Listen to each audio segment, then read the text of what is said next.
رسالت باب میں عقیدت و احترام کے ساتھ درود شریف کا نذرانہ پیش کریں گے۔ اللہم صلی علی محمد وعلی آل محمد کما صلیت علی ابراہیم وعلی آل ابراہیم اللہم بارک علی محمد وعلی آل محمد کما بارکت علی ابراہیم۔ میں خود مہمان کی حیثیت سے یہاں پہ پہنچا تھا۔ ذوالفقار بٹ صاحب کا حکم ہے کہ آپ اسٹیج سیکرٹری کی ذمہ داریاں سنبھالیں۔ میں روزنامہ جموں کشمیر ٹائمز کی جانب سے، پریس کلب کی جانب سے، تمام احباب کی جانب سے، ٹی وی جرنلسٹ کی جانب سے جناب خواجہ فاروق صاحب آپ کو، راجہ اظہر اقبال صاحب آپ کو، آپ کے عہدے، آپ کے نام، مرتبے اور مقام سے سب واقف ہیں۔ شوکت جاوید میر صاحب آپ کو، مرزا بشیر صاحب آپ کو، ماجد بھائی آپ کو، جتنے بھی احباب یہاں اسٹیج کے سامنے تشریف رکھتے ہیں، آپ سب کو دل کی عمیق گہرائیوں سے خوش آمدید کہتے ہیں، اور اللہ رب العزت سے دعا ہے کہ اللہ تعالیٰ آپ کا، ہم سب کا یہاں پہ بیٹھنا اپنے حضور قبول فرمائیں۔ آج کی چونکہ یہ مختصر تقریب ہے، جناب وزیر حکومت کا وقت بہت قیمتی ہے، اور یقیناً ٹائم از منی، وقت سب کا بہت قیمتی ہے، عید کے دن بھی قریب ہے، ڈی صاحب کی بھی مصروفیات ہیں۔ میں کوشش کریں گے کہ انتہائی اختصار کے ساتھ، اور شوکت جاوید میر صاحب اس میں یہ سمجھتا ہوں بہت ساری اچھی روایات کے امین بھی ہیں کہ دیکھنا تقریر کی لذت کے جو اس نے کہا، میں نے یہ جانا کہ گویا یہ بھی میرے دل میں ہے۔ تو میں ملتمس ہوں شوکت جاوید میر صاحب سے کہ وہ مختصر اور جامع کلمات سے نوازنے کے لیے اسٹیج پہ تشریف لائیں۔ یا ایھا الذین آمنوا صلوا علیہ وسلموا تسلیما اللہم صل علی محمد وعلی آل محمد بارک وسلم۔ روزنامہ جموں کشمیر کے چیف ایڈیٹر میرے بھائی ذوالفقار بٹ صاحب، آج کی اس تقریب کے مہمان خصوصی وزیر بلدیات آزاد حکومت ریاست جموں و کشمیر جناب محترم خواجہ فاروق احمد صاحب، ڈائریکٹر جنرل محکمہ اطلاعات حکومت آزاد کشمیر میرے بھائی محترم جناب اظہر اقبال صاحب، سینٹرل پریس کلب کے 8ویں بار صدر منتخب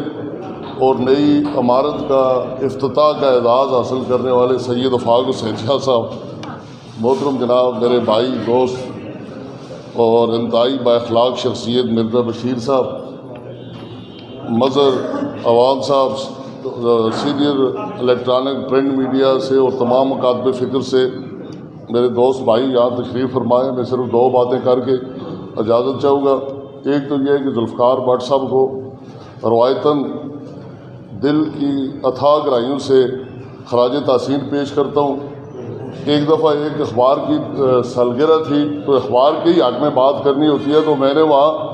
ماسب کا ذکر کیا تو افاق شاہ صاحب میرے ساتھ مسکرانے لگے، مجھے کہنے لگے اخبار کو یا ذکر آپ کی، میں کہ جی ہوں تسی یہ گل سامنے کر کے مڑے پیچھے سارے ہوں لان لگے ہوں جی گل ہے۔ ذوالفقار بٹ صاحب کی میں یہ تعریف توصیف کی بات نہیں ہے، لیکن میں آج ان کے والد صاحب کو یہ اس کا کریڈٹ دیتا ہوں کہ انہوں نے محنت کی اور اپنی زندگی میں اپنے والد صاحب کو اس آسائش سے،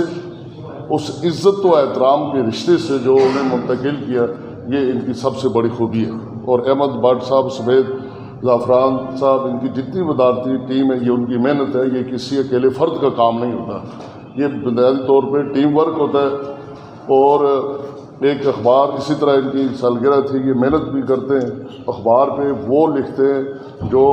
حقائق پہ ہوتا ہے، جو قوم کے مفاد پہ ہوتا ہے۔ تو اس لیے ذوالفقار بٹ صاحب آپ کو اس اخبار کے پورے آزاد کشمیر میں اور دور دراز علاقے میں، وادی نیلم، وادی لیپا، چکوٹھی، جن علاقوں میں کوئی اخبار نہیں جاتا، وہاں بھی آپ نے اس کو بچایا، تو یہ بھی قابل ستائش بات ہے۔ میں ایک بار پھر، اور کل کی خوبصورت تقریب پر افاق شاہ صاحب، آپ کے پورے پریس کلب کی انتظامیہ کو، اور بالخصوص کوئی 1-2 باتیں نکال کر وزیر اعظم صاحب نے بھی بہت اچھی گفتگو کی، اور جس طرح میڈیا کا اخبار فروشوں کے بارے میں کل انہوں نے پہلی بار جو 50 لاکھ روپے کا اعلان کیا، یہ قابل ستائش بات ہے، اور اس کو ان کے حق میں ضرور اچھے کلمات ان کو ادا کرنے چاہیے۔ بہت شکریہ۔